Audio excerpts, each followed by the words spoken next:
Hi guys, I'm Andy. Today I'm going to tell you how to perfect the pointer, and we're talking about how to get the absolute most out of your pointer one and to get the best quality beer you can. Now first of all, when you receive your fresh presses, you must put them in the fridge. Put them in the fridge straight away. They've started putting the stickers on now, but they didn't used to be on there. As soon as you get these, stick them in the fridge. It'll keep them nice and fresh until you're ready to use them. Next up, before you start, you must make sure this pointer is squeaky clean. Use the special sanitisation granules. Give it a good old shake with warm water, rinse it out plenty of times, and make sure this is squeaky clean. Next up, now I use filtered water, but to be honest, I should probably go that one step further and just get bottled water. Now it doesn't have to be mountain spring water, but if you go down Tesco's, get yourself some nice bottled water, you would be consistently making nice tasting beer. Next up is how long you brew and condition your beer. Now, you get these labels which tells you how long to brew and condition them. Now, these are absolute bare minimum times. Now, some of these actually have the extended brewing periods on them. Now, I strongly suggest brewing them for these longer brew times, and I guarantee that beer will taste nicer. Now if you're thinking about doing the lager, I think I've gone through all of their fresh presses. The lager to me is the hardest one to do. You've got to condition it for so long. It's got to be lively. Now you can get away with an ale, not saying it's flat, but you can get away with having less life in it. But if you're having a lager, you want it really lively, and to do that you've got to condition it for a long time. And the other thing is, if you're still struggling, use carb drops as well. So you can bottle it up, put a carb drop in there, just one per bottle, and that should hopefully, again, put a bit more life into it. Personally, I wouldn't bother with the lagers. I just wouldn't. It tastes lovely. It tastes really nice, but it just hasn't got enough life in it for me. Now, if you can master the pointer one, I do not see why you can't keep this. They're still supporting this. They're still bringing the fresh presses out for this. So if you do these little steps that I say, you're guaranteed to get really good beer from this pointer. So next up is how long should you leave your beers in this pointer? Now, I think it's probably about 4 days, if I'm totally honest. I used to think maybe a week, but as soon as you go over 4 days, it's definitely on that downward trend. So what I've started to do is actually bottle my beer that I've got left over, bottle it up, put a carb drop in there, even if it's ale, you stick a carb drop in there.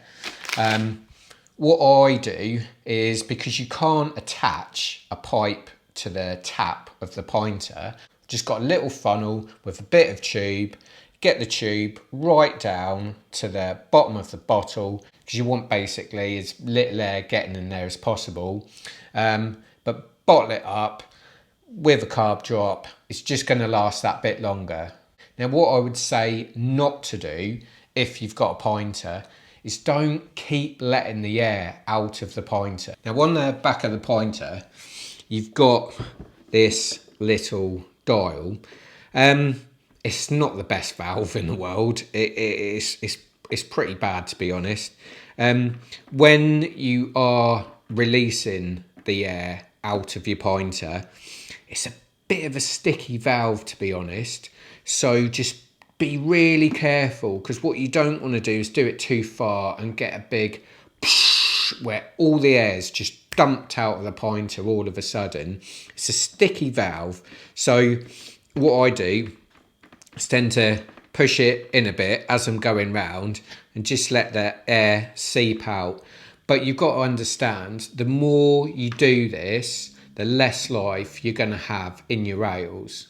Now this pointer looks the business, but it's quite clearly built to a price. Looks lovely.